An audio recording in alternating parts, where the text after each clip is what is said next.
À 77 ans, Patrick Balkany a cessé de se taire. Après des années de silence, de regards fuyants et de phrases polies, l'ancien maire de Levallois a choisi de parler. Non pas pour se justifier, ni pour accuser, mais pour exister autrement. Ces mots, posés avec lenteur, semblent venir d'un autre temps, celui des vieilles loyautés, des amitiés forgées dans la lumière des campagnes présidentielles. En évoquant Nicolas Sarkozy, il ne cherche pas la polémique. Il semble plutôt vouloir conjurer le fantôme d'une époque où le pouvoir se vivait comme une fraternité sacrée. L'entretien commence simplement, presque banalement. Mais dès les premières phrases, on sent que quelque chose se fissure. Dans la voix de Balkany, il y a cette gravité des hommes qui ont tout connu, le faste, la gloire, puis la honte. Il parle de prison, de solitude, de temps étirés. Et à travers ce miroir brisé, il parle aussi de Sarkozy, de ce qu'il presse pour lui, de ce qu'il redoute.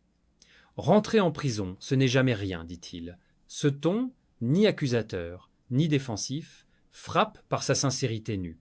Il ne se pose plus en bouclier ni en allié, mais en témoin. Le regard dans le vide, il laisse tomber des phrases qui pèsent lourd. Il faut s'y préparer dans la tête, sinon on ne tient pas. Derrière cette simple recommandation se cache toute une philosophie du désenchantement. Balkany sait ce que signifie perdre sa liberté, sentir le monde s'éloigner, les amis se taire. Il en parle comme d'une traversée du désert, une épreuve qui dépouille de tout sauf de l'essentiel. Et dans ce dépouillement, il trouve une forme de paix étrange, presque apaisée. Pourtant, son discours n'est pas celui d'un homme résigné. Il garde cette flamme vive, cette ironie tendre qu'on lui connaissait. Il évoque Sarkozy non plus comme un président, mais comme un homme. C'est un roc, il tiendra. Ce mélange de respect et de pitié donne à ses propos une dimension profondément humaine.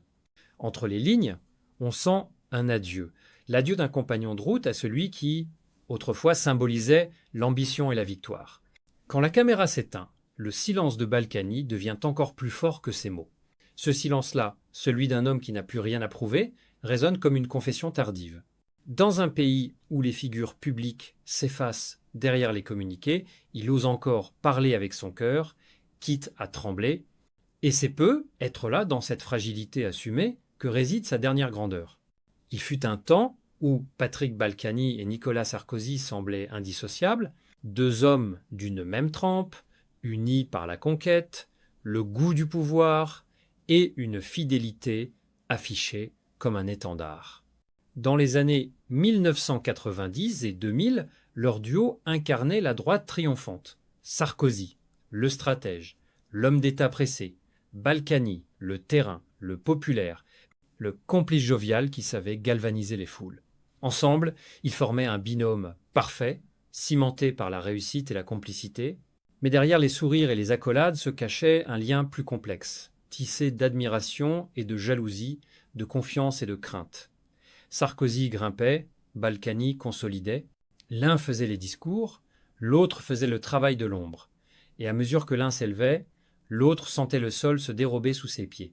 Leurs chemins, jadis parallèles, ont fini par diverger dans le silence. Ce qui les unissait, la loyauté politique, est devenu ce qui les séparait, la vérité du pouvoir. Balkany avait pour Sarkozy une affection sincère, presque fraternelle. Il voyait en lui le fils spirituel d'une droite qu'il avait servi toute sa vie. Mais lorsque les ennuis judiciaires ont commencé, cette amitié s'est muée en ombre. Sarkozy, absorbé par sa propre survie, s'est éloigné. Balkany, lui, a encaissé seul. Derrière les murs gris de la prison de la Santé, il a compris que la loyauté n'existe que tant qu'elle sert. Ce désenchantement, il ne le dit pas frontalement. Il le laisse transparaître dans ses silences, dans ses demi-sourires. On apprend à se taire pour ne pas souffrir davantage. Cette phrase, prononcée à voix basse, résume l'après. L'après de l'amitié, l'après du pouvoir, l'après des illusions. Balkany n'a jamais cessé d'aimer Sarkozy, mais il a cessé de croire en l'invincibilité du duo qu'il formait. Aujourd'hui, il ne cherche plus à protéger l'ancien président, mais à le prévenir. Comme un frère aîné qui a vu le pire et sait ce qui attend celui qui tombe, leur amitié a été bâtie sur la lumière, mais elle s'est consumée dans la pénombre. Et dans cette fin sans éclat, il reste pourtant quelque chose d'indestructible, le souvenir. Ce lien invisible entre deux hommes qui ont goûté au sommet avant de connaître la honte, ce fil fragile entre la gloire et l'exil. Dans ces mots, Balkany ne dit jamais « je lui en veux », il dit « je le comprends ». C'est la phrase des vieux soldats, ceux qui ont tout perdu mais refusent de trahir leurs souvenirs. La chute. Le mot revient souvent dans la bouche de Patrick Balkany comme une note grave dans une mélodie qu'il connaît par cœur. De la mairie flamboyante de Levallois-Perret au mur gris de la prison de la Santé, son parcours est devenu la parabole moderne de la démesure et du retour brutal à la réalité. Il parle de son incarcération sans détour, sans pathos, mais avec cette lucidité crue des hommes qui ont traversé l'humiliation publique. Ce qu'il raconte, ce n'est pas seulement la perte du pouvoir, c'est la perte du regard des autres.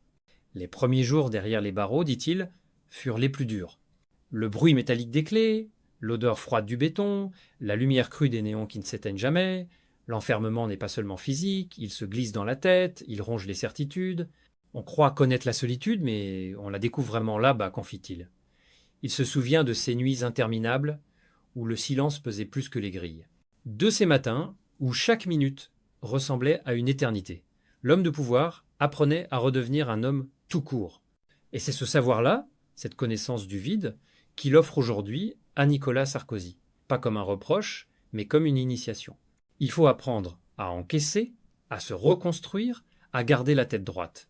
Dans sa voix, on devine une étrange bienveillance, celle d'un condamné qui prévient un autre du précipice à venir. Il ne parle plus de politique, mais de survie intérieure. Derrière la dureté apparente, on perçoit la fraternité des vaincus, cette complicité muette entre ceux qui ont vu s'écrouler leur monde. Pourtant, Balkany ne se pose pas en martyr. Il évoque sa détention comme une épreuve purificatrice, une lente désintoxication du pouvoir. Quand on a tout perdu, il ne reste que soi. Cette phrase, lancée comme une maxime, résonne comme un aveu de sagesse tardive. L'homme qui jadis plaisantait devant les caméras s'exprime désormais comme un vieux philosophe revenu de tout. Sa chute, il la raconte avec la dignité tranquille de celui qui ne cherche plus à séduire. Mais derrière cette paix apparente, on sent la douleur encore vive. Il ne s'agit pas de pardon, mais d'acceptation. Patrick Balkany sait qu'il restera pour beaucoup un symbole de la dérive, mais il veut croire qu'il peut encore être entendu. Et s'il parle aujourd'hui de Sarkozy, c'est peu être parce qu'en lui, il revoit le reflet de ce qu'il fut. Un homme grisé par la vitesse, aveuglé par la réussite, et condamné tôt ou tard à affronter le silence des murs. À mesure que l'entretien avance, le ton de Patrick Balkany change. Ce n'est plus seulement l'ami qui parle, mais le témoin d'une époque, le survivant d'un système. Derrière ces phrases apaisées, on devine un constat amer, celui d'un monde politique rongé par ses propres excès. En évoquant Nicolas Sarkozy, il ne se limite pas à l'homme, mais à ce qu'il représente une génération de dirigeants persuadés d'être intouchables, jusqu'à ce que la justice, le temps et la fatigue viennent leur rappeler qu'ils ne sont que des hommes. Le pouvoir, dit-il, c'est une drogue. On croit qu'on le contrôle, mais c'est lui qui finit par vous posséder. Cette phrase tombe comme un verdict. Balkany sait de quoi il parle. Il en a goûté tous les arômes, de la séduction à la brûlure. Il se souvient de ces années où tout semblait possible, où chaque dîner, chaque poignée de main avait le parfum d'un marché secret. L'adrénaline, l'argent, les alliances, les promesses, la machine politique française tournait à plein régime, et lui en faisait partie, sans réserve ni remords. Mais maintenant, il décrit ce monde avec distance, presque avec tendresse. Il ne crache pas sur son passé, il le dissèque. On voulait changer la France, on a fini par se changer soi-même. Dans cette confession, il y a toute la tragédie d'une génération. Ces hommes, qui croyaient incarner la République, ont fini par devenir ses caricatures. Leurs querelles internes, leurs trahisons, leurs arrangements obscurs ont peu à peu effacé leurs convictions. Balkany le reconnaît, il a participé à ce théâtre et il en paie encore le prix. En parlant de Sarkozy, il parle aussi de lui, de cette illusion partagée de toute puissance. Leur destin, comme deux lignes parallèles, se croisent encore dans le miroir de la désillusion. Ce qu'on appelle la loyauté, c'est souvent la peur de perdre sa place, glisse-t-il, mi-sérieux, mi-fataliste. Derrière ce constat, il y a la fatigue d'un homme qui a tout vu, les visages qui sourient devant les caméras, puis se détournent dès que la tempête arrive. Et pourtant, au cœur de cette critique, il reste une forme d'amour, un amour blessé pour la politique, pour ce qu'elle aurait pu être. Balkany ne rejette pas son passé, il le regarde comme on regarde une vieille photo jaunie, à la fois fier et honteux. En livrant ses vérités, il se libère non pas du jugement des autres, mais du poids de la dissimulation. Ce qu'il dit en creux, c'est que la chute n'est pas la fin. C'est le moment où l'on voit enfin les choses comme elles sont. Parler de Patrick Balkany sans évoquer Isabelle serait une trahison. Depuis plus de 40 ans, elle est son écho, sa force, sa part indomptable. Ensemble, ils ont formé un couple à part dans la vie politique française, indissociable, flamboyant, parfois détesté, toujours fascinant. Leurs destins se sont entrelacés jusqu'à devenir une seule histoire, celle d'une ascension fulgurante et d'une chute partagée. Quand Balkany évoque Isabelle, sa voix change, moins dure, plus lente. Il y a dans ces mots la gratitude d'un homme qui sait ce qu'il lui doit. Elle fut sa conseillère, sa stratège, son rempart. Dans les années 1980, ils ont bâti Levallois comme on bâtit un royaume. Ils régnaient sur la ville avec un mélange d'autorité et de charme, s'affichant partout, inséparables, presque mythiques. Les habitants les voyaient comme un couple de cinéma un peu excessif, un peu théâtral, mais irrésistible. Pourtant, derrière cette lumière, la tension ne manquait pas. Leur amour était aussi fort que leur colère.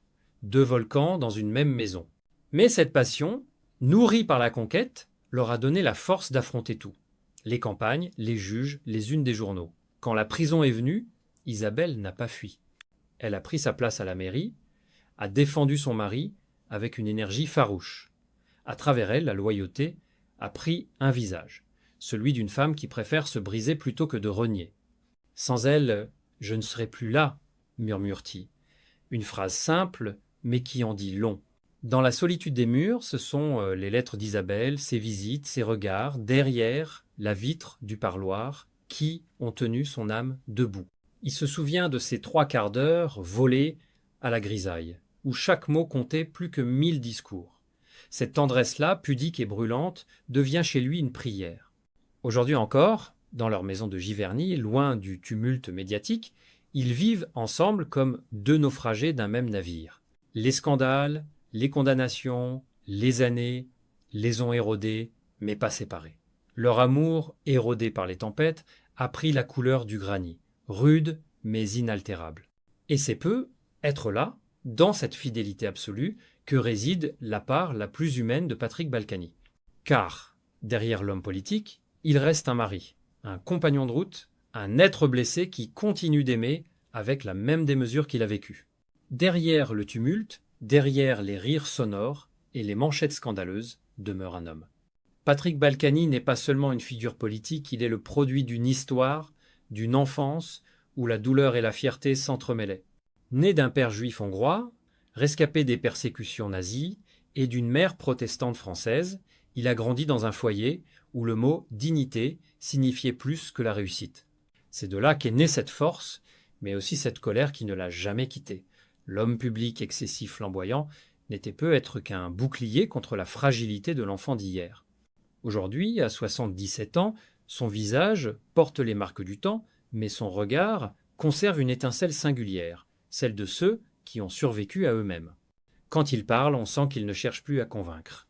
Il constate, il se confie « J'ai tout eu, j'ai tout perdu, et j'ai encore la chance d'aimer ». Cette phrase, simple et nue, résume une existence entière. Dans ces mots, on entend la fatigue, mais aussi la paix de celui qui a cessé de mentir, y compris à lui-même.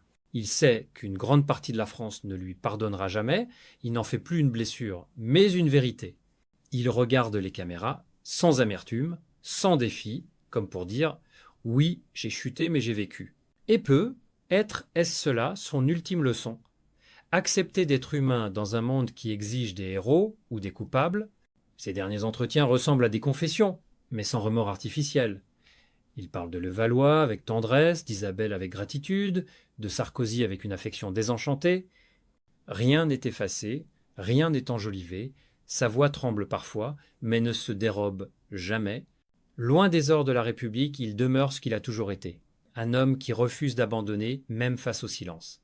Et quand il conclut, on entend l'écho d'une vérité universelle, le pouvoir passe, la gloire s'efface, mais la mémoire des cœurs, elle, persiste. Patrick Balkany, qu'on l'admire ou qu'on le condamne, reste cette figure contradictoire, à la fois lumière et ombre, arrogance et tendresse, symbole d'une époque révolue où l'homme comptait plus que son image,